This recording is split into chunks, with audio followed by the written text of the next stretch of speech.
It's true that the IT security conversation has moved from niche groups in organisations all the way up to the CEO.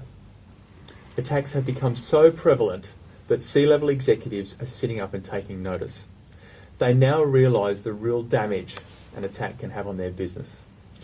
The average financial loss to an organisation from a cyber attack was US $27 million in 2013, which was a 34% increase on 2012. More than 936 million records were compromised during large-scale data breaches in 2013 and 2014. So the need to educate senior executives is vital. Indeed, government campaigns like Privacy Awareness Week, which is running this week, really drive home the importance of securing customer information. So Raj, I'll throw to you first. How do you go about convincing your board members that securing IT infrastructure is vital? So I think I'm a little blessed in that area. As you know, we are in IT services, IT and BPO, right? So we have 1,000 plus customers, and there are a lot of IPs to be protected, and we don't want to be a vehicle for, malware to be propagated into our customer networks. We have networks, private networks, shared networks with all our customers, and so the board understands the ramification of the importance of protecting and investing into security, IT security specifically.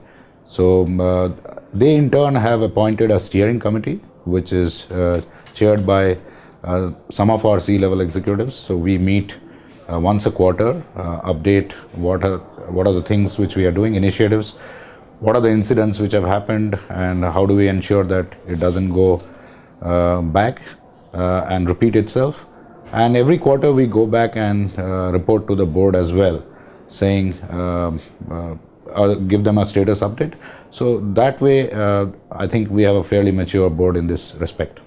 James, what's your advice for how IT teams should go about communicating the importance of security to the executive? What strategies should they use? Yeah, great question. It's all about communication strategies. It really is. And I'm talking to clients at the moment that have got people like Lockheed Martin coming in and talking about the cyber kill chain.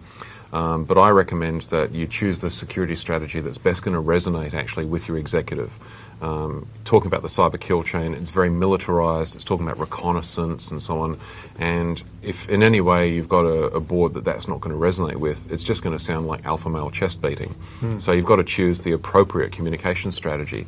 So starting with something simple like, the 5 no's of cybersecurity that Telstra's Chief Information Security Officer Mike Burgess and his team came up with is an ideal one, because it gets a board to look at, what are your information assets? What is the value of them? Where are they? Who has access to them? How are these being protected?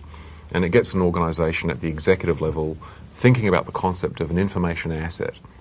And if they can get the concept of an information asset as an intangibility or as an intangible resource, then they can actually start thinking about how they're going to choose to go about protecting it and what risks they're willing to accept.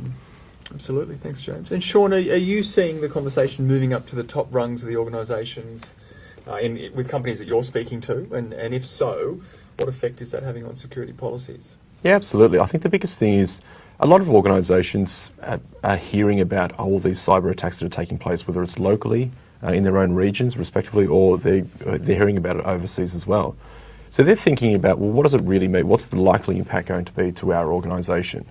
And I think over the past couple of years, we've seen that organisations have been impacted across every single vertical that's out there. So it's no longer a case of it only impacts the top end of town or government only. So a lot of organisations are definitely spending a lot more time thinking about, well, what does the risk really mean to our organisation? If the lights go out, what's the impact? If there is a cyber attack, what does it really mean? And every organisation is connected at some point to the internet. They can see these different types of attacks that are out there. So it's more a case of, well, how do we actually start to defend against that?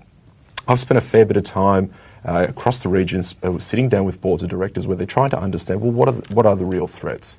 What is the likely impact going to be? What are some of those risks and challenges? But just validating a lot of the times what their thinking is and trying to work out, is there a right way? And I think that the big takeaway is always, challenge yourself to do something different. I think what we've done for the past 20, 25 years has been great, but we've also seen a lot of challenges with that, and a lot of those models have been stressed. So let's try and do something a little bit differently to stop the attacker today and also moving forward in the future.